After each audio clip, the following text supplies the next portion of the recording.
ಎಲ್ಲರಿಗೂ ಸ್ವಾಗತ. ನಾವು ನಿಮ್ಮ ಅನರ್ ಕುಲಕರ್ಣಿ.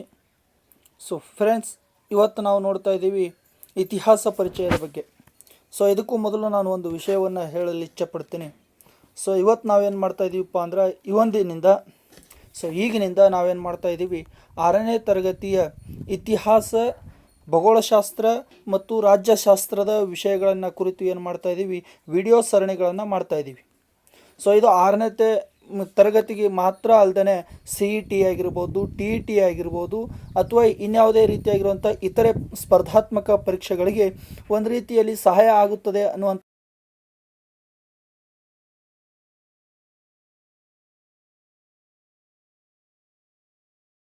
6ನೇ ತರಗತಿಯಿಂದ ನಮ್ಮ ಕರ್ನಾಟಕ ರಾಜ್ಯದ ಪಠ್ಯಕ್ರಮಕ್ಕೆ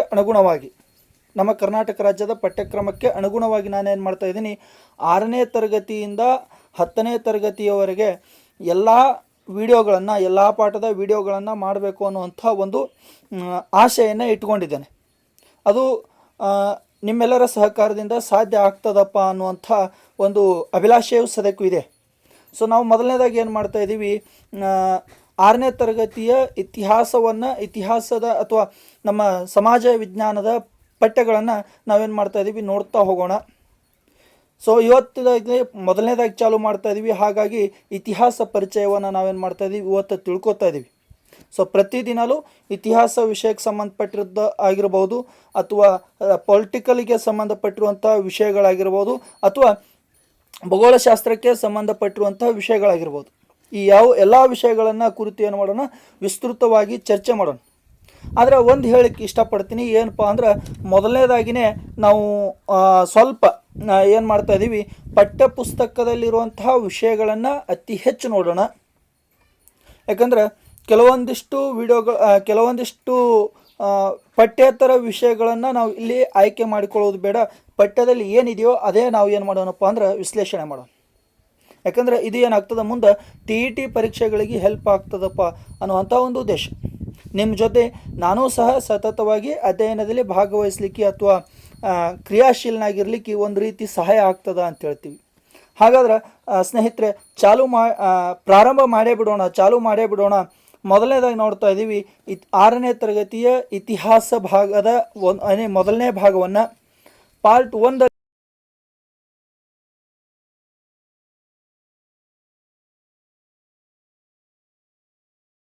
ನೋಡ್ತಾ ಇದ್ದೀವಿ. ಇತಿಹಾಸ ಪರಿಚಯವನ್ನು ನಾವು ಇವತ್ತೇನು ಮಾಡೋಣ, ನೋಡೋಣ ಸ್ನೇಹಿತರೆ. ಇತಿಹಾಸದ ಪರಿಚಯವನ್ನು ನಾವೇನು ಮಾಡೋಣ, ನೋಡ್ತಾ ಇದ್ದೀವಿ. ಹಾಗಾದರೆ ಇತಿಹಾಸ ಅಂದರೆ ಏನು, ನಾವು ಮೊದಲನೇದಾಗಿ ನೋಡೋಣ. ಇತಿಹಾಸ ಅಂದರೆ ಏನು ಅಪ್ಪ ಅಂದರೆ, ಹಿಂದೆ ನಡೆದು ಹೋದ ಸಂಗತಿಗಳನ್ನು ಕ್ರಮಬದ್ಧವಾಗಿ ಹೇಳುವುದೇ ಇತಿಹಾಸ. ನಾವೇನು ಮಾಡ್ತಾ ಇದ್ದೀವಿ, ಹಿಂದೆ ನಡೆದು ಹೋದ ಸಂಗತಿಗಳನ್ನು, ಈಗಾಗಲೇ ಹಿಂದೆ ನಡೆದು ಹೋಗಿರುವಂಥ ಹಲವಾರು ಸಂಗತಿಗಳದವಲ್ಲ, ಆ ಹಲವಾರು ಸಂಗತಿಗಳನ್ನು ಏನು ಮಾಡ್ತಾ ಇದ್ದೀವಿ, ಕ್ರಮಬದ್ಧವಾಗಿ ಅಧ್ಯಯನ ಮಾಡ್ತಾ ಇದ್ದೀವಿ. ಅಲ್ಲೊಂದು ಸರಿ ಇಲ್ಲೊಂದು ಸರಿ ಇಲ್ಲ, ಏನು ಮಾಡೋದಪ್ಪ ಅಂದ್ರೆ ಕ್ರಮಬದ್ಧವಾಗಿ, ಕಾಲಕ್ಕೆ ಅನುಗುಣವಾಗಿ. ನೋಡಿ, ಕಾಲಕ್ಕೆ ಅನುಗುಣವಾಗಿ 19 ಈ ಉದಾಹರಣೆಗಾಗಿ ನಾವು ಹೇಳ್ತೀವಿ ಕ್ರಮಬದ್ಧವಾಗಿ ಅಪ್ಪ ಅಂದ್ರೆ 1600ನೇ ಇಸ್ವಿಯಿಂದ ನಮ್ಮ ಭಾರತಕ್ಕೆ ಬ್ರಿಟಿಷರು ಬಂದರು. ಹೌದಾ? ನಮ್ಮ 1600ನೇ ಇಸ್ವಿಯಿಂದ ನಮ್ಮಲ್ಲಿ ಏನಾಯಿತು, ಈಸ್ಟ್ ಇಂಡಿಯಾ ಕಂಪನಿ ಪ್ರಾರಂಭ ಆಯಿತು ಅಂತ ಹೇಳ್ತೀವಿ. 1600ನೇ ಇಸ್ವಿಯಿಂದ 1947ರವರೆಗೆ 1947ರವರೆಗೆ ನಡೆದಿರುವಂತಹ ಎಲ್ಲ ಘಟನೆಗಳನ್ನು ಏನು ಮಾಡೋದಪ್ಪ ಅಂದ್ರೆ ಕಾಲಾನುಕ್ರಮವಾಗಿ, ಅಂದರೆ ಕ್ರಮಬದ್ಧವಾಗಿ ಏನು ಮಾಡ್ತಾ ಇದ್ದೀವಿ, ಅಧ್ಯಯನ ಮಾಡ್ತೀವಲ್ಲ, ಅದುವೇ ಇತಿಹಾಸ ಅಂತ ಹೇಳ್ತೀವಿ. ಒಂದು ವೇಳೆ 1947 ನಡೆದ, 1600 ನಡೆದದಪ್ಪ, 1700 ನೋಡ್ತೀವಿ. 1700 ನೋಡಿದ ಕೂಡಲೇ ಒಮ್ಮಲಿಗೆ 1900ಕ್ಕೆ ಬಂದೆವು ಅಂದ್ರೆ ಇದು ಕ್ರಮಬದ್ಧವಾಗಿ, ಅಂದರೆ 1700 ಆದಮೇಲೆ 1900ಕ್ಕೆ ಬರ್ತೇವೆ. ಒಳಗೊಂದು ಸರಿ ಏನು ಮಾಡೋಣ, 1891 ನೋಡ್ತೀವಿ. 1890ರ ಇಸ್ವಿಯಲ್ಲಿ ನಡೆದಿರುವಂಥ ಘಟನೆಗಳನ್ನು ನೋಡ್ತೀವಿ. ಅದಾದ ನಂತರ ಸೀದಾ ಡೈರೆಕ್ಟ್ 1600ಕ್ಕೆ ಉಲ್ಟಾ ಬಂದ್ವಿ ಅಂದ್ರೆ ಇದು ಕ್ರಮಬದ್ಧವಾಗಿ ಅಲ್ಲ ಅಂತ ಹೇಳೋದು. ಅಂದರೆ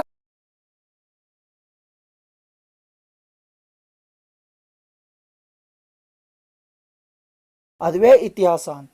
ಹಿಂದೆ ಆಗಿ ಹೋಗಿರುವಂಥ ಘಟನೆಗಳು, ಅಕ್ಬರ್ ಇದ್ದ, ಬಾಬರ್ ಇದ್ದ, ಆಮೇಲೆ ಹುಮಾಯೂನ್ ಇದ್ದ, ಅದಾದ ನಂತರ ಮೊಹಮ್ಮದ್ ಬಿನ್ ತುಗ್ಲಕ್ ಇದ್ದ, ಹೀಗೆ ಹಲವಾರು ವಿಷಯಗಳು. ಮೌರ್ಯ ಸಾಮ್ರಾಜ್ಯ ಇತ್ತು, ಹರಪ್ಪ ಸಂಸ್ಕೃತಿ ಇತ್ತು, ಆರ್ಯ ಸಂಸ್ಕೃತಿ ಇತ್ತು ಅನ್ನುವಂಥ ವಿಷಯಗಳನ್ನು ಏನು ಮಾಡೋದು, ಕ್ರಮಬದ್ಧವಾಗಿ ಅಧ್ಯಯನವನ್ನು ಮಾಡುವುದೇ ಇತಿಹಾಸ. ಹಾಗಾದರೆ ಸ್ನೇಹಿತರೆ, ಮುಂದೆ ನೋಡೋಣ. ಪ್ರತಿಯೊಂದು ವಿಷಯಕ್ಕೂ ಈ ಘಟನೆಗಳಿರ್ತಾವಲ್ಲ ನೋಡಿ, ಇಲ್ಲಿ ಪ್ರತಿಯೊಂದು ವಿಷಯವನ್ನು ನಾವು ಈಗ ಹೇಳ್ತೀವಿ. ಇತಿಹಾಸ ಅನ್ನಂದ್ರೆ ಏನು ಅನ್ನುವಂಥದ್ದು, ಇತಿಹಾಸ ಏನನ್ನ ಸೂಚಿಸ್ತದ, ಏನನ್ನ ಒಳಗೊಂಡಿರ್ತದಪ್ಪ ಅಂದ್ರೆ ಘಟನೆಗಳನ್ನು ವಿವರಿಸುವಾಗ ಯಾವುದೋ ಒಂದು ಘಟನೆ ನಡೆದಿರ್ತದೆ ಇತಿಹಾಸದಲ್ಲಿ, ಆ ಇತಿಹಾಸದ ಘಟನೆಯನ್ನು ವಿವರಿಸುವಾಗ. ಫಾರ್ ಎಕ್ಸಾಂಪಲ್, ಈ ಸದ್ದು ನಾವೇನು ಮಾಡ್ತಾ ಇದ್ದೀವಿ, ಮೌರ್ಯರ ಸಂಸ್ಕೃತಿಯನ್ನು ವಿವರಣೆ ಮಾಡ್ತಾ ಇದ್ದೀವಿ ಅಂತ ಇಟ್ಕೊಳ್ಳೋಣ. ಹೌದಾ? ಮೌರ್ಯ ಸಾಮ್ರಾಜ್ಯವನ್ನು ನಾವೇನು ಮಾಡ್ತಾ ಇದ್ದೀವಿ, ನೋಡ್ತಾ ಇದ್ದೀವಿ. ಅದರಲ್ಲಿನೂ ಮೂಲತಃವಾಗಿ ಚಂದ್ರಗುಪ್ತನ ಬಗ್ಗೆ ನೋಡ್ತಾ ಇದ್ದೀವಿ. ಆ ಚಂದ್ರಗುಪ್ತ ಮೌರ್ಯರ ಬಗ್ಗೆ ನೋಡ್ತಾ ಇರಬೇಕಾದ್ರೆ, ಆ ಚಂದ್ರಗುಪ್ತ ಮೌರ್ಯನ ಘಟನೆಯನ್ನು ವಿವರಿಸಬೇಕಾದ್ರೆ ಅಲ್ಲಿ ನಾವೇನು ಮಾಡ್ತೀವಿ, ಕಾಲ ಆಗಿರ್ಬೋದು, ಚಂದ್ರಗುಪ್ತ ಮೌರ್ಯನ ಜನನ ಎಷ್ಟರಲ್ಲಿ ಆಯಿತು, ಸ್ಥಳ, ಚಂದ್ರಗುಪ್ತ ಮೌರ್ಯ ಎಲ್ಲಿ ಜನಿಸಿದ, ಮತ್ತು ವ್ಯಕ್ತಿಯ ಕುರಿತು ನಿರ್ದಿಷ್ಟತೆ. ನೋಡ್ರಿ, ವ್ಯಕ್ತಿಯ ಕುರಿತು ನಿರ್ದಿಷ್ಟತೆ ಮತ್ತು ಖಚಿತತೆ, ಮತ್ತು ಏನಿರ್ತದೆ, ಖಚಿತತೆ ಇರ್ತದೆ. ಅಂದ್ರೆ ಚಂದ್ರಗುಪ್ತ ಮೌರ್ಯನ ಜನ್ಮ ಯಾವಾಗಾಯಿತು, ಚಂದ್ರಗುಪ್ತ ಮೌರ್ಯ ಯಾವ ಯಾವ ಯುದ್ಧಗಳನ್ನು ಮಾಡಿದ, ಚಂದ್ರಗುಪ್ತ ಮೌರ್ಯನ ಜನನ ಯಾವ ಸ್ಥಳದಾಗಾಯಿತು, ಅವ ನಡೆಸಿರುವಂಥ ಯುದ್ಧಗಳು ಯಾವ ಸ್ಥಳದಲ್ಲಿ ಅದು, ಅದಾದ ನಂತರ ಚಂದ್ರಗುಪ್ತನ ವ್ಯಕ್ತಿಯ ಕುರಿತು, ಆ ವ್ಯಕ್ತಿತ್ವವನ್ನು ಕುರಿತು ನಿರ್ದಿಷ್ಟವಾಗಿ ಮತ್ತು ನಿಖರತೆಯಿಂದ ಅಥವಾ ಖಚಿತತೆಯಿಂದ ವಿವರಣೆ ಏನಿರ್ತದಲ್ಲ ಅದುವೇ ಇತಿಹಾಸ. ಇತಿಹಾಸ ಇವು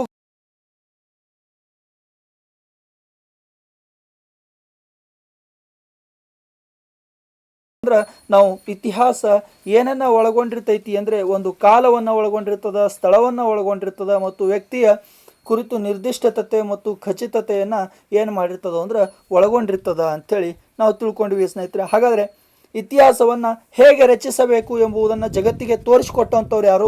ಗ್ರೀಕರು. ಇತಿಹಾಸವನ್ನು ಹೇಗೆ ರಚಿಸಬೇಕು, ಇತಿಹಾಸವನ್ನು ರಚಿಸಬೇಕಾದ್ರೆ ಏನೇನು ಒಳಗೊಂಡಿರಬೇಕು ಅನ್ನುವಂಥದ್ದನ್ನು ಇಡೀ ಜಗತ್ತಿಗೆ ಸಾರಿ ಹೇಳಿಕೊಟ್ಟವ್ರು ಯಾರು? ಗ್ರೀಕ್ ದೇಶದವರು. ಆ ಗ್ರೀಕ್ ದೇಶದ ಹೆರೋಡೋಟಸ್ನನ್ನು ನೋಡಿ, ಗ್ರೀಕ್ ದೇಶದ ಹೆರೋಡೋಟಸ್ನನ್ನು ನಾವೇನು ಕರಿತೀವಿ, ಇತಿಹಾಸದ ಪಿತಾಮಹ ಅಂತೇಳಿ ಏನು ಮಾಡ್ತೀವಿ, ಗುರುತಿಸ್ಕೋತೀವಲ್ಲ. ಹೌದಲ್ಲ? ಯಾರನ್ನ ಗುರುತಿಸ್ಕೋತೀವಿ? ಹೆರೋಡೋಟಸ್ನನ್ನು ಏನು ಮಾಡ್ತೀವಿ ನಾವು ಇತಿಹಾಸದ ಪಿತಾಮಹ ಅಂತೇಳಿ ಏನು ಮಾಡಿದೆವು, ಗುರುತಿಸ್ಕೋತೀವಿ ಸ್ನೇಹಿತರೆ. ಸೊ ಮುಂದೆ ನೋಡೋಣ. ನಿಮಗೆ ಗೊತ್ತಿದೆ, ಇತಿಹಾಸವನ್ನು ರಚಿಸುವವರನ್ನು ನಾವೇನು ಕರಿತೇವೆ, ಇತಿಹಾಸಕಾರರು ಅಂತೇಳಿ ಕರೆದೆವು. ಹಾಗಾದರೆ ಇತಿಹಾಸವನ್ನು ರಚನೆ ಮಾಡುವಂಥವ್ರು ಯಾರು? ಇತಿಹಾಸಕಾರರು. ಇತಿಹಾಸವನ್ನು ಬರೆಯುವಂಥವ್ರು ಅಥವಾ ನಡೆದು ಹೋದ ಘಟನೆಗಳ ಬಗ್ಗೆ ಸವಿವರವಾಗಿ ವಿವರಿಸುವಂತಹ ಇತಿಹಾಸ ರಚಿಸುವವರನ್ನು ನಾವೇನು ಮಾಡ್ತೀವಿ, ಇತಿಹಾಸಕಾರರು ಅಂತೇಳಿ ಗುರುತಿಸ್ಕೊಂಡಿದ್ದೀವಿ. ಹಾಗಾದರೆ ಇತಿಹಾಸದ ಆಧಾರಗಳನ್ನು ನೋಡ್ತಾ ಇರಬೇಕಾದ್ರೆ ಇತಿಹಾಸದ ಆಧಾರಗಳನ್ನು ಎರಡು ರೀತಿಯಾಗಿ ಭಾಗವಹಿಸ್ತೀವಿ, ಎರಡು ರೀತಿಯಾಗಿ ವಿಭಜಿಸ್ತೀವಿ. ಆ ಎರಡು ರೀತಿ ವಿಭಜನೆಯಲ್ಲಿ ಮೊದಲನೇ ವಿಭಜನೆಯನ್ನು ನಾವೇನು ಕರಿತೀವಿ, ಸಾಹಿತ್ಯಕ ಆಧಾರಗಳು ಅಂತೇಳಿ ಕರಿತೀವಿ. ಎರಡನೇ ವಿಭಜನೆಯನ್ನು ನಾವೇನು ಕರಿತೀವಿ, ಪುರಾತತ್ವ ಆಧಾರಗಳು ಅಂತೇಳಿ ಕರಿತೀವಿ. ಸೊ ಮೊದಲನೇದಾಗಿ ಕಾಣ್ತಾ ಇದ್ದೀವಿ ಸಾಹಿತ್ಯ ಆಧಾರಗಳು, ಎರಡನೇದಾಗಿ ನಾವೇನು ನೋಡ್ತಾ ಇದ್ದೀವಿ, ಪುರಾತತ್ವ ಆಧಾರಗಳನ್ನು ಗುರುತಿಸ್ಕೊಂಡಿದ್ದೀವಿ. ಹಾಗಾದರೆ ಮುಂದೆ ನಾವು ಇಲ್ಲಿ ನೋಡ್ತೀವಿ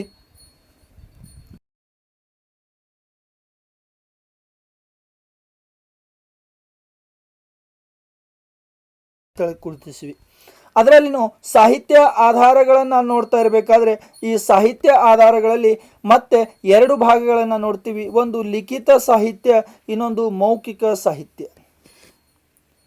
ನೋಡ್ರಿ, ಲಿಖಿತ ಸಾಹಿತ್ಯ ಮತ್ತು ಮೌಖಿಕ ಸಾಹಿತ್ಯ. ಹಾಗಾದರೆ ಲಿಖಿತ ಸಾಹಿತ್ಯ ಅಂದ್ರೆ ಏನು ಅಂದ್ರೆ ಇದು ಬರವಣಿಗೆಯ ರೂಪದಲ್ಲಿರ್ತದೆ. ಯಾವುದು? ಲಿಖಿತ ಸಾಹಿತ್ಯ ಅನ್ನುವಂಥದ್ದೇನೈತಲ್ಲ ಇದು ಬರವಣಿಗೆಯ ರೂಪದಲ್ಲಿರ್ತದೆ. ಇದರಲ್ಲಿ ಅಕ್ಷರಗಳನ್ನು ಕಾಣ್ತೀವಿ.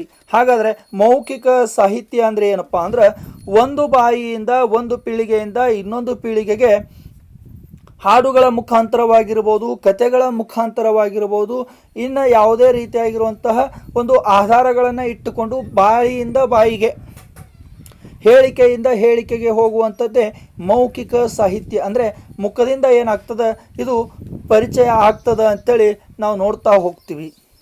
ಇನ್ನು ಲಿಖಿತ ಸಾಹಿತ್ಯವನ್ನು ನೋಡಿದಾಗ ನೋಡಿ, ಸಾಹಿತ್ಯದ ಆಧಾರಗಳಲ್ಲಿ ಎರಡು ವಿಧಗಳಂತೇಳಿ ನೋಡಿದೆವು. ಒಂದು ಲಿಖಿತ ಸಾಹಿತ್ಯ, ಒಂದು ಮೌಖಿಕ ಸಾಹಿತ್ಯ. ಮತ್ತು ಲಿಖಿತ ಸಾಹಿತ್ಯದಲ್ಲಿ ಬಂದಾಗ ನಾವು ಮತ್ತೆ ಎರಡು ಭಾಗಗಳನ್ನು ನೋಡ್ತೀವಿ. ಒಂದು ದೇಶೀಯ ಸಾಹಿತ್ಯ, ಇನ್ನೊಂದು ವಿದೇಶೀಯ ಸಾಹಿತ್ಯ. ಒಂದು ದೇಶೀಯ ಕಥೆಗಾರರು, ದೇಶೀಯ ಒಂದು ಇತಿಹಾಸಕಾರರು ಅಥವಾ ದೇಶೀಯ ವ್ಯಕ್ತಿಗಳು ರಚಿಸಿರುವಂಥದ್ದೇ ದೇಶೀಯ ಸಾಹಿತ್ಯ. ಎರಡನೇದಾಗಿ ವಿದೇಶದಿಂದ ಭಾರತಕ್ಕೆ ಬಂದಿರುವಂಥವರು. ವಿದೇಶದಿಂದ ಏನಾಗಿದೆ, ಭಾರತಕ್ಕೆ ಬಂದು ಭಾರತದಲ್ಲಿರುವಂತಹ ಒಂದು ಸಂಸ್ಕೃತಿಯನ್ನು, ಭಾರತದ ರಾಜ ಪರಂಪರೆಯನ್ನು, ಅದರ ಜೊತೆಗೆ ಭಾರತೀಯ ವ್ಯಕ್ತಿಗಳ ಬಗ್ಗೆ, ಅದರ ಜೊತೆಯಾಗಿ ಭಾರತೀಯ ಒಂದು ಕಲೆ, ಸಂಸ್ಕೃತಿ, ವಾಸ್ತುಶಿಲ್ಪದ ಬಗ್ಗೆ ವಿವರಣೆಯನ್ನು ನೀಡಿರುವಂತಹ ಕೆಲವೊಂದಿಷ್ಟು ಇತಿಹಾಸಕಾರಿದಾರಲ್ಲ,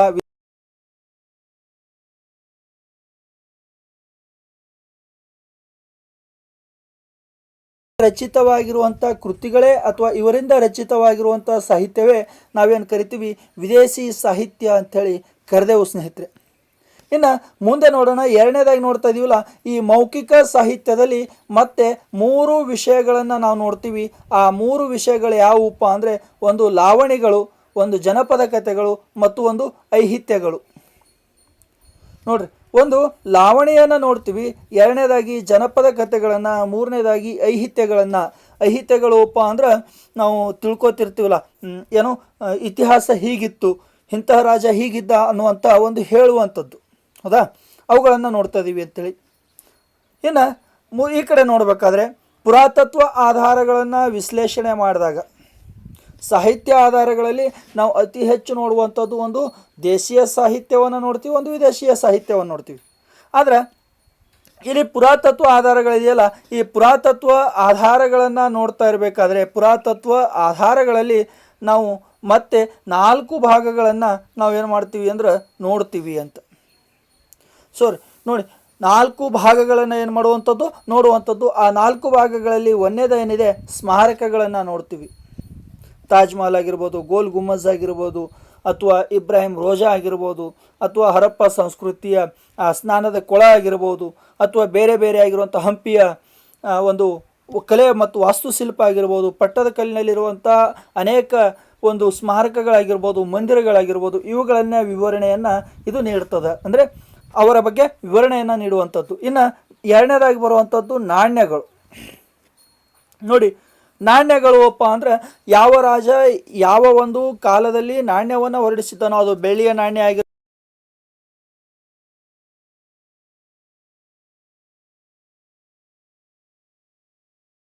ಮೊಹಮ್ಮದ್ ಬಿನ್ ತುಘಲಕ್ ಹೊರಡಿಸಿರುವಂಥ ನಾಣ್ಯ ಪದ್ಧತಿಯನ್ನು ನೋಡ್ತೀವಿ. ಚಂದ್ರಗುಪ್ತನ ಕಾಲದ ನಾಣ್ಯಗಳನ್ನು, ಅಶೋಕನ ಕಾಲದ ನಾಣ್ಯಗಳನ್ನು, ಬೇರೆ ಬೇರೆ ಆಗಿರುವಂತಹ ಒಂದು ರಾಜರುಗಳ ಕಾಲದ ನಾಣ್ಯಗಳನ್ನು ನಾವೇನು ಮಾಡೋದು, ಅಧ್ಯಯನವನ್ನು ಮಾಡೋದು. ಅದರ ಜೊತೆಗೆ ಅಲ್ಲಿರುವಂತಹ ಒಂದು ಪದ್ಧತಿಯನ್ನು ಅಲ್ಲಿರುವಂತಹ ಒಂದು ಆಡಳಿತವನ್ನು ನಾವೇನು ಮಾಡ್ತೀವಿ, ಈ ನಾಣ್ಯಗಳ ಮುಖಾಂತರವಾಗಿ ನಾವೇನು ಮಾಡೋದು, ಅಧ್ಯಯನವನ್ನು ಮಾಡುವುದು ಅಂತ ಹೇಳ್ತೀವಿ ಸ್ನೇಹಿತರೆ. ಇನ್ನು ಮೂರನೇದಾಗಿ ನಾವು ನೋಡ್ತೀವಿ, ಅದುವೇ ಶಾಸನಗಳು. ನೋಡ್ರಿ, ಶಾಸನಗಳು ಸಹ ನಮ್ಮ ಅಧ್ಯಯನಕ್ಕೆ ಏನಾಗ್ತದೆ ಅಂದ್ರೆ ಬಹಳಷ್ಟು ಕೊಡುಗೆಗಳನ್ನು ನೀಡ್ತದೆ. ಆ ಶಾಸನಗಳನ್ನು ನಾವು ನೋಡ್ತಿರ್ಬೇಕಾದ್ರೆ ನಾವು ಹೇಳ್ತೀವಿ ಅಶೋಕನ ಶಾಸನಗಳಾಗಿರ್ಬೋದು, ಅಥವಾ ಕೃಷ್ಣದೇವರಾಯನ ಶಾಸನಗಳಾಗಿರ್ಬೋದು, ಅಥವಾ ಬೇರೆ ಬೇರೆ ಆಗಿರುವಂಥ ಒಂದು ವ್ಯಕ್ತಿಗಳ ಶಾಸನಗಳನ್ನು ನಾವೇನು ಮಾಡೋದು, ಅಧ್ಯಯನವನ್ನು ಮಾಡೋದು. ಅವುಗಳ ಮುಖಾಂತರವಾಗಿ ಆ ಒಂದು ಸಾಮ್ರಾಜ್ಯದ ಬಗ್ಗೆ ತಿಳಿದುಕೊಳ್ಳುವಂಥ ಒಂದು ಅಧ್ಯಯನವನ್ನು ಮಾಡ್ತೀವಲ್ಲ, ಅದನ್ನು ಶಾಸನಗಳು ಅಂತೇಳಿ ನಾವು ಗುರುತಿಸ್ಕೊತೀವಿ. ಇನ್ನು ಇದರಲ್ಲಿ ಶಾಸನಗಳಲ್ಲಿ ನಾವು ಬಹಳಷ್ಟು ವಿಧಗಳು ನೋಡ್ತೀವಿ. ಒಂದು ಸ್ತಂಭ ಶಾಸನಗಳನ್ನು ನೋಡ್ಬೋದು, ಶಿಲಾಶಾಸನಗಳನ್ನು ನಾವೇನು ಮಾಡ್ತೀವಿ, ನೋಡ್ತೀವಿ ಅಂತ ಹೇಳ್ತೀವಿ. ಯಾವ್ಯಾವು ಅಂದರೆ ಶಿಲಾಶಾಸನಗಳನ್ನು ನೋಡಿದ್ದೇವೆ. ಯಾವಪ್ಪ ಅಂದ್ರೆ ಶಿಲಾಶಾಸನಗಳನ್ನು ನಾವು ನೋಡಿದ್ದೇವೆ, ಶಿಲಾಶಾಸನಗಳನ್ನು ನೋಡ್ತೀವಿ. ಆಮೇಲೆ ಸ್ತಂಭ ಶಾಸನಗಳನ್ನು ನೋಡ್ತೀವಿ, ಹೌದಾ. ಆಮೇಲೆ ತಾಮ್ರ ಶಾಸನಗಳನ್ನು, ಅಂದರೆ ಒಂದು ತಾಮ್ರದ ಒಂದು ಎಲೆಯ ಮೇಲೆ ಬರೆದಿರುವಂಥ ಶಾಸನ, ಬೇರೆ ಬೇರೆ ಆಗಿರುವಂಥ ಹಲವಾರು ಶಾಸನಗಳೇನದಾವು ಅಂದ್ರೆ ನಮ್ಮ ಒಂದು ಇತಿಹಾಸದಲ್ಲಿ ಸಿಕ್ಕಿದ್ದಾವೆ. ಅವುಗಳ ಬಗ್ಗೆ ವಿವರಣೆಯನ್ನು ಇಲ್ಲಿ ನೀಡ್ತೀವಿ. ಇನ್ನು ಇತರೆ ಅವಶೇಷಗಳು. ಇತರೆ ಅವಶೇಷಗಳು ಅಪ್ಪ ಅಂದ್ರೆ ಯಾವುದೋ ಒಂದು ಭೂಮಿಯಲ್ಲಿ ಅಡಗಿ ಹೋಗಿರುವಂತಹ ಪಳಿಯುಳಿಕೆಗಳಾಗಿರ್ಬೋದು, ಅಥವಾ ಮನುಷ್ಯನ ಬುರುಡೆ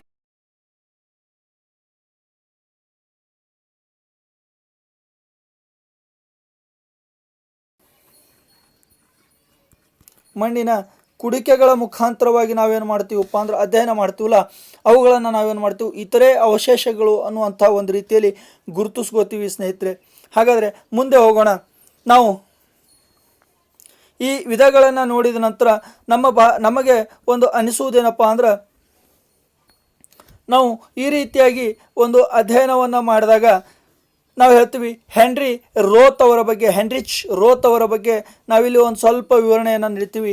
ಹೆನ್ರಿಚ್ ರೋತ್ ಅನ್ನುವಂಥವ್ರು ಏನಿದ್ದಾರೆ ಸಂಸ್ಕೃತ ವ್ಯಾಕರಣವನ್ನು ನೋಡಿ, ಹೆನ್ರಿಚ್ ರೋತ್ ಅನ್ನುವಂಥವ್ರು ಏನಿದ್ದಾರೆ ಸಂಸ್ಕೃತ ವ್ಯಾಕರಣವನ್ನು ಮೊದಲ ಬಾರಿಗೆ ಲ್ಯಾಟಿನ್ ಭಾಷೆಯಲ್ಲಿ ಏನು ಮಾಡ್ತಾರೆ ಇವರು ಬರೀತಾರೆ. ಹಾಗಾದರೆ ಸಂಸ್ಕೃತ ಭಾಷೆಯನ್ನು ಮೊಟ್ಟ ಮೊದಲ ಬಾರಿಗೆ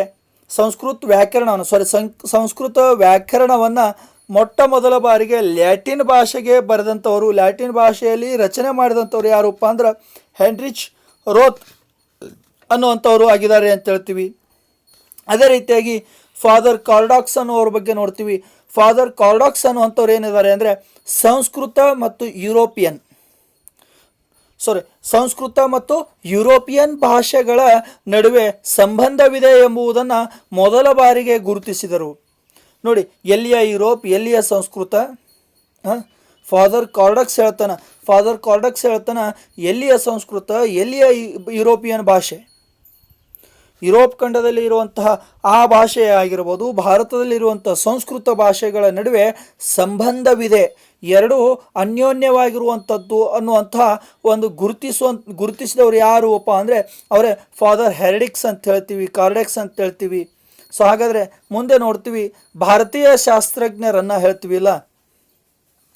ಸೊ ನೋಡಿ, ಇಲ್ಲಿ ಭಾರತೀಯ ಒಂದು ಶಾಸ್ತ್ರಜ್ಞರ ಕುರಿತು ಹೇಳ್ತೀವಿ. ಭಾರತೀಯ ಶಾಸ್ತ್ರದ ಇಡಾಲಜಿಯ ಅಧ್ಯಯನಕ್ಕೆ ನೋಡಿ, ಭಾರತೀಯ ಶಾಸ್ತ್ರದ ಅದನ್ನು ಏನು ಕರಿತೀವಿ ಇಂಗ್ಲೀಷ್ನಾಗ ಇಡಾಲಜಿ ಅಂತೇಳಿ ಕರಿತೀವಿ. ಭಾರತೀಯ ಶಾಸ್ತ್ರಪ್ಪ ಅಂದ್ರೆ ಇಲ್ಲಿ ಇಡಾಲಜಿ ಅಂತೇಳಿ ಗುರುತಿಸ್ತೀವಲ್ಲ, ಈ ಇಡಾಲಜಿ ಅಧ್ಯಯನಕ್ಕೆ ಮಹತ್ವವಾಗಿರುವಂಥ ಹೆಜ್ಜೆ ಇಟ್ಟವ್ರು ಯಾರು ಅಂದ್ರೆ ಇಂಗ್ಲೀಷ್ ಅಧಿಕಾರಿಯಾಗಿರುವ ಸರ್ ವಿಲಿಯಂ ಜೋನ್ಸ್. ಭಾರತೀಯ ಶಾಸ್ತ್ರದ ಇಡಾಲಜಿ ಅಧ್ಯಯನಕ್ಕೆ ಮಹತ್ವದ ಹೆಜ್ಜೆ ಇಟ್ಟವರು ಯಾರು? ಇಂಗ್ಲೀಷ್ ಅಧಿಕಾರಿಯಾಗಿರುವಂಥ ಸರ್ ವಿಲಿಯಂ ಜೋನ್ಸ್. ಯಾರು? Sir William Jones. ಹಾಗಾದರೆ ಈ ಸರ್ ವಿಲಿಯಂ ಜೋನ್ಸ್ ಏನಾಗಿದ್ರು ಅಂದರೆ ಬಂಗಾಳದ ಸರ್ವೋಚ್ಚ ನ್ಯಾಯಾಲಯದ ನ್ಯಾಯಾಧೀಶರಾಗಿದ್ದರು. ಯಾವಾಗ? ಆಗಿನ ಕಾಲದಲ್ಲಿ, ಬ್ರಿಟಿಷರ ಕಾಲದಲ್ಲಿ. ನಮಗೆ ಏನೋ ಸ್ವಾತಂತ್ರ್ಯ ಸಿಕ್ಕಿದ್ದಿಲ್ಲ ಆಗಿನ ಕಾಲದಲ್ಲಿ. ನಿಮಗೆ ಸ್ವಾತಂತ್ರ್ಯ ಬಿಟ್ಟರೆ ನಾವಿನ್ನೂ ಜನನೇ ಆಗಿದ್ದಿಲ್ಲ. ಜನನ ಆಗದೇ ಇರುವಂಥ ಕಾಲದಲ್ಲಿ ನಾವು ನೀವು ಜನನ ಆಗದೇ ಇರುವಂಥ ಕಾಲದಲ್ಲಿ ಏನಾಗಿದ್ನಪ್ಪ ಅಂದ್ರೆ ಬಂಗಾಳ ಸರ್ವೋಚ್ಚ ನ್ಯಾಯಾಲಯದ ನ್ಯಾಯಾಧೀಶ ಆಗಿದ್ನಂತ. ಅಂತಹ ಒಬ್ಬ ವ್ಯಕ್ತಿ ಏನು ಮಾಡ್ತಾನೆ 1784ರಲ್ಲಿ, ಎಷ್ಟರಲ್ಲಿ? 1784ರಲ್ಲಿ ಏನು ಮಾಡ್ತಾನೆ? The Asiatic Society. ಯಾವುದು? ದಿ ಏಸಿಯಾಟಿಕ್ ಸೊಸೈಟಿ ಯಾವುದಪ್ಪ ಅಂದ್ರೆ ದಿ ಏಸಿಯಾಟಿಕ್ ಸೊಸೈಟಿ ಎಷ್ಟರಲ್ಲಿ? 1784ರಲ್ಲಿ ದಿ ಏಸಿಯಾಟಿಕ್ ಸೊಸೈಟಿ ಎಲ್ಲಿ? ಕಲ್ಕತ್ತಾದಲ್ಲಿ ಸ್ಥಾಪನೆ ಮಾಡ್ತಾರೆ. ದಿ ಏಸಿಯಾಟಿಕ್ ಸೊಸೈಟಿಯನ್ನು ಸ್ಥಾಪನೆ ಮಾಡಿದವರು ಯಾರು? Sir William Jones. ಎಲ್ಲಿ ಸ್ಥಾಪನೆ ಮಾಡಿದರು? ಕಲ್ಕತ್ತಾದಲ್ಲಿ ಸ್ಥಾಪನೆ ಮಾಡಿದರು. ಯಾವಾಗ ಸ್ಥಾಪನೆ ಮಾಡಿದರು? 1784ರಲ್ಲಿ ಸ್ಥಾಪನೆ ಮಾಡಿದರು. ಹಾಗಾದರೆ ಸರ್ ವಿಲಿಯಂ ಜೋನ್ಸ್ ಏನಾಗಿದ್ದಾರೆ? ಬಂಗಾಳ ಸರ್ವೋಚ್ಚ ನ್ಯಾಯಾಲಯದ ನ್ಯಾಯಾಧೀಶರಾಗಿದ್ದರು. ಹೌದಲ್ಲ? ಅಷ್ಟೇ ಅಲ್ಲದೆ ಈ ಒಬ್ಬ ವ್ಯಕ್ತಿ ಏನು ಮಾಡ್ತಾನೆ? ಯಾರು? ಸರ್ ವಿಲಿಯಂ ಜೋನ್ಸ್ ಏನು ಮಾಡ್ತಾನೆ ಅಂದರೆ ಗೀತಗೋವಿಂದ, ಮಾನವ ಧರ್ಮಶಾಸ್ತ್ರ, ಕಾಳಿದಾಸನ ಶಾಕುಂತಲ ಕೃತಿಯನ್ನು ಸಂಸ್ಕೃತದಿಂದ ಇಂಗ್ಲೀಷ್ ಭಾಷೆಗೆ ಅನುವಾದ ಮಾಡ್ತಾನೆ. ಎಲ್ಲಿ ನೋಡಿ, ಗೀತಗೋವಿಂದ ಯಾವ ಕೃತಿಗಳನ್ನು? ಗೀತಗೋವಿಂದ, ಮಾನವ ಧರ್ಮಶಾಸ್ತ್ರ, ಕಾಳಿದಾಸನ ಶಾಕುಂತಲ ಕೃತಿಯನ್ನು ಏನು ಮಾಡ್ತಾನೋ ಅಂದ್ರೆ ಸಂಸ್ಕೃತ ಭಾಷೆಯಿಂದ, ಯಾವ ಭಾಷೆಯಿಂದ? ಸಂಸ್ಕೃತ ಭಾಷೆಯಿಂದ ಇಂಗ್ಲೀಷ್ ಭಾಷೆಗೆ, ಯಾವ ಭಾಷೆಗೆ? ಇಂಗ್ಲೀಷ್ ಭಾಷೆಗೆ ಭಾಷಾಂತರ ಮಾಡ್ತಾನ, ಅನುವಾದವನ್ನು ಮಾಡ್ತಾನ ಅಂತ ಹೇಳ್ತೀವಿ ಸ್ನೇಹಿತರೆ. ಇನ್ನು ಮುಂದೆ ನೋಡ್ತಾ ಹೋಗ್ತೀವಿ ಮ್ಯಾಕ್ಸ್ ಮುಲ್ಲರ್ ಅವರ ಬಗ್ಗೆ. ನೋಡಿ, ಮ್ಯಾಕ್ಸ್ ಮುಲ್ಲರ್ ಅವರು ಬಗ್ಗೆ ನೋಡಬೇಕಾದ್ರೆ ನಾವು ಬಹಳಷ್ಟು ಐತಿ. ಮ್ಯಾಕ್ಸ್ ಮುಲ್ಲರ್ ಅವರು ಯಾರಪ್ಪ ಅಂದ್ರೆ ಜರ್ಮನ್ ದೇಶದವರು. ಯಾರು? ಜರ್ಮನ್ ದೇಶದವರು. ಅವರು ಬರೆದಿರುವಂಥ ಕೃತಿ ಯಾವುದು? Sacred Book of the East. ಯಾವುದು? Sacred Book of the East. ಯಾವ ಕೃತಿ? ಮ್ಯಾಕ್ಸ್ ಮುಲ್ಲರ್ ಅವರು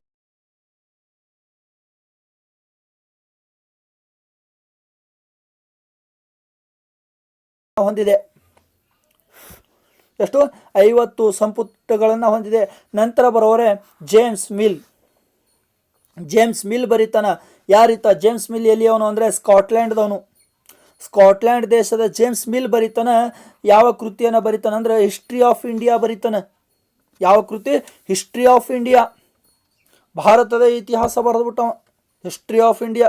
ಎಷ್ಟು ಸಂಪುಟಗಳು? 6 ಸಂಪುಟಗಳಲ್ಲಿ ಪ್ರಚಲಿತದ ಪ್ರಕಟಣೆಯಲ್ಲೇ ಇದ್ದಾವೆ.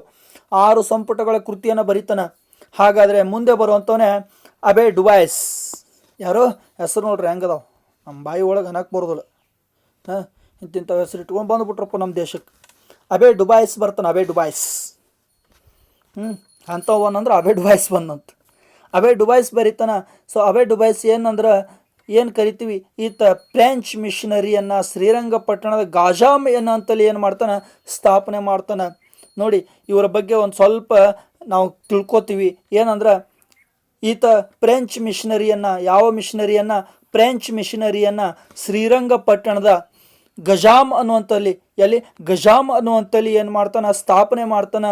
ಈ ಅಬೆ ಡುಬಾಯ್ಸ್ನನ್ನು ಶ್ರೀರಂಗಪಟ್ಟಣದ ಸುತ್ತಲೂ ಇರುವಂತಹ ಜನ ಅಥವಾ ಶ್ರೀರಂಗಪಟ್ಟಣದ ಜನ ಏನಂತ ಗುರುತಿಸ್ತಿದ್ರು ಅಂದರೆ ದೊಡ್ಡ ಸ್ವಾಮಿಯವರು ಎಂದು ಕರೆಯುತ್ತಿದ್ದರು. ಈ ಅಬೆ ಡುಬಾಯ್ಸನನ್ನು ಏನಂತ ಕರಿತಿದ್ರು? ದೊಡ್ಡ ಸ್ವಾಮಿಯವರು ಅಂತೇಳಿ ಕರಿತಾ ಇದ್ರು. ಹಾಗಾದರೆ ಈತ 2 ಕೃತಿಗಳನ್ನು ಬರಿತಾನ ಗೆಳೆಯರೆ. ಆ 2 ಕೃತಿಗಳಲ್ಲಿ ಒಂದನೇ ಕೃತಿಯನ್ನು ನೋಡೋದಾದ್ರೆ ಯಾವುದು ಅಂದ್ರೆ, ಒಂದನೇ ಕೃತಿಯನ್ನು ನೋಡಬೇಕಾದ್ರೆ ಹಿಂದೂ ಮ್ಯಾನರ್ಸ್ ಅಂತ ಬರಿತಾನ. ಯಾವುದು?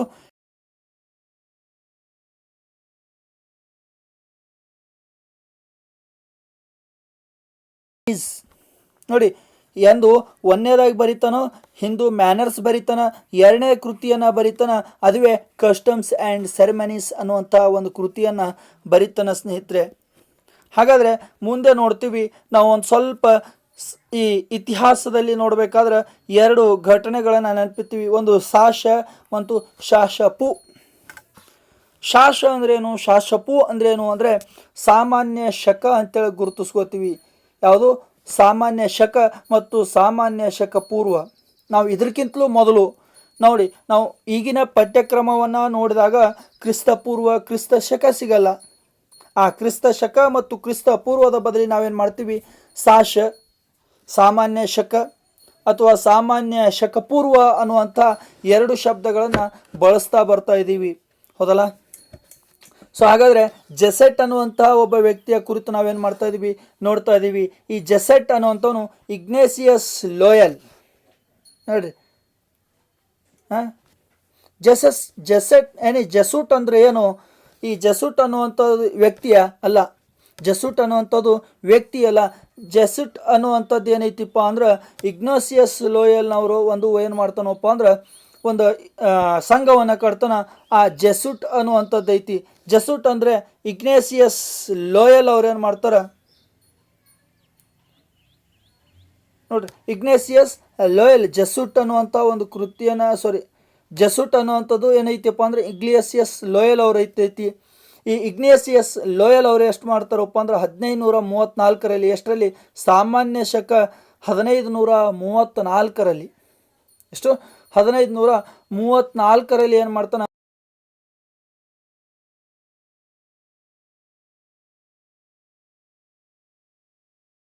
ಲೋಯಲ್ ಅವರ ಒಂದು ಕೃತಿ ಅಂತೇಳಿ ಗುರುತಿಸ್ಕೊಂಡಿದ್ದೀವಿ. ಸ್ವಲ್ಪ ಕನ್ಫ್ಯೂಸ್ ಆಯಿತು. ಇಗ್ನೇಸಿಯಸ್ ಲೋಯಲ್ ಅವರ ಒಂದು ಕೃತಿ ಜೆಸೂಟ್ ಅದ. ಹಾಗಾದರೆ ಈ ಜೆಸೂಟ್ನಲ್ಲಿ ಏನು ಮಾಡ್ತಾನಪ್ಪ ಅಂದ್ರೆ ಈತ ಹೇಳ್ತಾನೆ, ಇಗ್ನೇಸಿಯಸ್ ಲೋಯಲ್ ಸಾಮಾನ್ಯ ಶಕದಲ್ಲಿ 1534ರೊಳಗೆ ಪ್ಯಾರಿಸ್ ಒಳಗೆ ಏನು ಮಾಡ್ತಾನೆ? ಜೀಸಸ್ ಸಂಘವನ್ನು ಕಟ್ತಾನೆ. ಯಾವ ಸಂಘ? ಜೀಸಸ್ ಸಂಘ. ಎಲ್ಲಿ? ಪ್ಯಾರಿಸ್ ಒಳಗೆ. ಯಾರು ಕಟ್ಟಿದ್ರು? ಇಗ್ನೇಸಿಯಸ್ ಲೋಯಲ ಕಟ್ಟದ. ಎಷ್ಟರಲ್ಲಿ ಕಟ್ಟದ? 1534ರಲ್ಲಿ ಕಟ್ಟದ. ಈತ ಹೇಳ್ತಾನೆ ನೋಡ್ರಿ. ಇವಾಗ ಗೊತ್ತಾಯ್ತು ಜೆಸೂಟ್ ಅಂದರೆ ಏನು ಅಂತೇಳಿ. ನಾವು ನೋಡ್ತೀವಿ ಜೀಸಸ್ ಅನ್ನುವಂಥ ಸಂಘವನ್ನು ಕಟ್ತಾನೆ.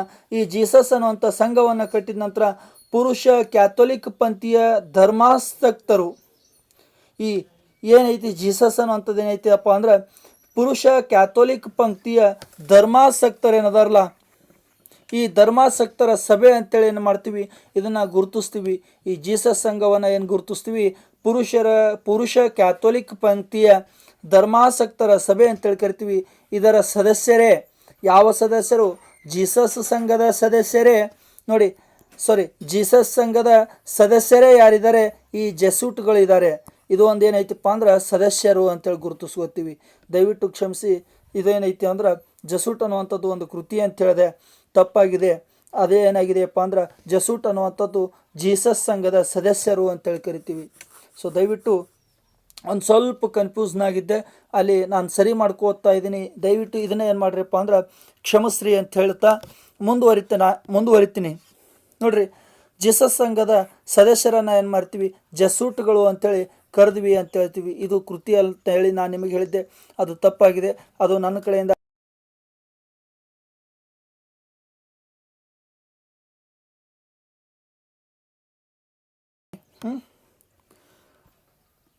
ಇನ್ನು ಮುಂದೆ ನೋಡ್ತೀವಿ ಈ ಮಿಷನರಿಗಳನ್ನಾಗಿ. ಸೊ ಇಲ್ಲಿಗೆ ನಾವು ಮಿಷನರಿಗಳನ್ನು ನೋಡ್ತಾ ಇದ್ದೀವಿ. ಮಿಷನರಿ ಅಂದರೆ ಏನು ಅಂದರೆ ವಿದೇಶಗಳಲ್ಲಿ ಕ್ರೈಸ್ತ ಧರ್ಮದ ಪ್ರಚಾರಕ್ಕೆ ಕಳುಹಿಸಿದ ಧರ್ಮ ಪ್ರಚಾರಕರು. ಮಿಷನರಿ ಅಂದ್ರೆ ಏನಂತೇಳಿ ಗುರುತಿಸ್ಕೊಂಡಿದ್ದೀವಿ. ಮಿಷನರಿ ಅಂದ್ರೆ ನಾವೇನು ಮಾಡ್ತೀವಿ? ವಿದೇಶಗಳಲ್ಲಿ ಅಂದರೆ ಫಾರ್ ಎಕ್ಸಾಂಪಲ್ ಈಗ ಇಂಗ್ಲೆಂಡ್ ಅದ ಅಂತ ಇಟ್ಕೊಳ್ಳೋಣ. ಈ ಇಂಗ್ಲೆಂಡ್ ಅದಲ್ಲ, ಇಂಗ್ಲೆಂಡ್ದಲ್ಲಿರುವಂತಹ ಕ್ರೈಸ್ತ ಧರ್ಮದ ಪ್ರಚಾರಕರನ್ನು ಎಲ್ಲಿ ಕಳಿಸೋದು? ಭಾರತಕ್ಕೆ ಕಳಿಸೋದು ಅಥವಾ ಬೇರೆ ಬೇರೆ ಆಗಿರುವಂಥ ರಾಷ್ಟ್ರಗಳಿಗೆ ಕಳಿಸೋದು. ಅಲ್ಲಿ ಒಂದು ಸಂಘವನ್ನು ಕಟ್ಟೋದು. ಆ ಸಂಘವನ್ನು ಕಟ್ಟುವುದೇ ಏನೈತಿಪ್ಪ ಅಂದ್ರೆ ಕ್ರೈಸ್ತ ಧರ್ಮದ ಪ್ರಚಾರವನ್ನು ಮಾಡೋದು. ಆ ಪ್ರಚಾರಕ್ಕೆ ಕಳುಹಿಸಿದ ಧರ್ಮ ಪ್ರಚಾರಕರೇ ಯಾರು ಅಂದ್ರೆ ಮಿಷನರಿಗಳು ಅಂತೇಳಿ ಕರೆದ್ವಿ. ಹೌದಾ? ಇನ್ನು ನಾವು ನೋಡ್ತೀವಿ ಪೌರತ್ಯವಾದಿ ಅಂತೇಳಿ ಕರಿತೀವಿ. ಸೊ 6ನೇ ತರಗತಿಯಲ್ಲಿ ನಾವು ನೋಡ್ತೀವಿ ಪೌರತ್ಯವಾದಿ ಶಬ್ದವನ್ನು ಬಳಸ್ತೀವಿ. ಪೌರತ್ಯವಾದಿ ಅಂದರೆ ಪೂರ್ವ ದೇಶಗಳ ಇತಿಹಾಸ, ಸಂಸ್ಕೃತಿ, ಆಧ್ಯಾತ್ಮ ಮುಂತಾದವುಗಳ ಬಗೆಗೆ ಒಲವುಳ್ಳ ಯುರೋಪಿಯನ್ ವಿದ್ವಾಂಸರು. ನೋಡ್ರಿ, ಪೌರತ್ಯವಾದಿಗಳು ಯಾರು ಅಂತೇಳಿ ಕೇಳಿದ್ರೆ ನಾವು ಹೇಳ್ತೀವಿ ಪೂರ್ವ ದೇಶಗಳ ಬಗ್ಗೆ ಏನಪ್ಪ ಅಂದ್ರೆ ಭಾರತ ಆಗಿರ್ಬೋದು,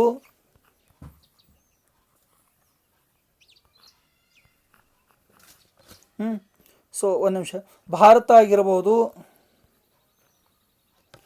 ಅಥವಾ ಬೇರೆ ಆಗಿರುವಂಥ ಪೂರ್ವ ದೇಶಗಳ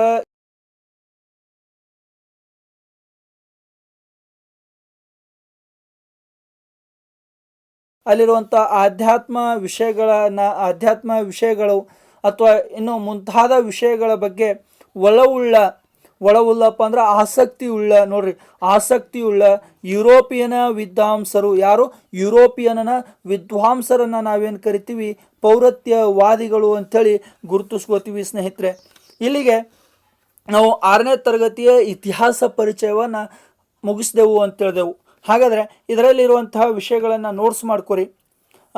ತದನಂತರ ಹೇಳ್ತೀವಿ. ಇನ್ನು ಮುಂದುವರಿದ ಭಾಗವನ್ನು ನಾಳೆ ನೋಡೋಣ ಅಥವಾ ಮುಂದಿನ ವಿಡಿಯೋಗಳಲ್ಲಿ ನೋಡೋಣ ಅಂತ ಹೇಳ್ತೀನಿ ಗೆಳೆಯರೆ. ಸೊ ಇದನ್ನು ಇಷ್ಟ ಆಗಿತ್ತುಪ್ಪ ಅಂದ್ರೆ ಚಾನಲ್ನ ಲೈಕ್ ಮಾಡಿ, ಸಬ್ಸ್ಕ್ರೈಬ್ ಮಾಡಿ, ಹಾಗೂ ಇನ್ನೂ ಎಷ್ಟು ಹೆಚ್ಚಿನ ವಿಡಿಯೋಗಳನ್ನು ಮಾಡ್ಲಿಕ್ಕೆ ನೀವೇನು ಮಾಡಿರಿಪ್ಪ ಅಂದ್ರೆ ನನಗೆ ಪ್ರೋತ್ಸಾಹವನ್ನು ನೀಡ್ರಿ ಅಂತ ಹೇಳುತ್ತಾ ಈ ಒಂದು ತರಗತಿಯನ್ನು ಇಲ್ಲಿಗೆ ಮುಗಿಸ್ತಾ ಇದ್ದೀನಿ.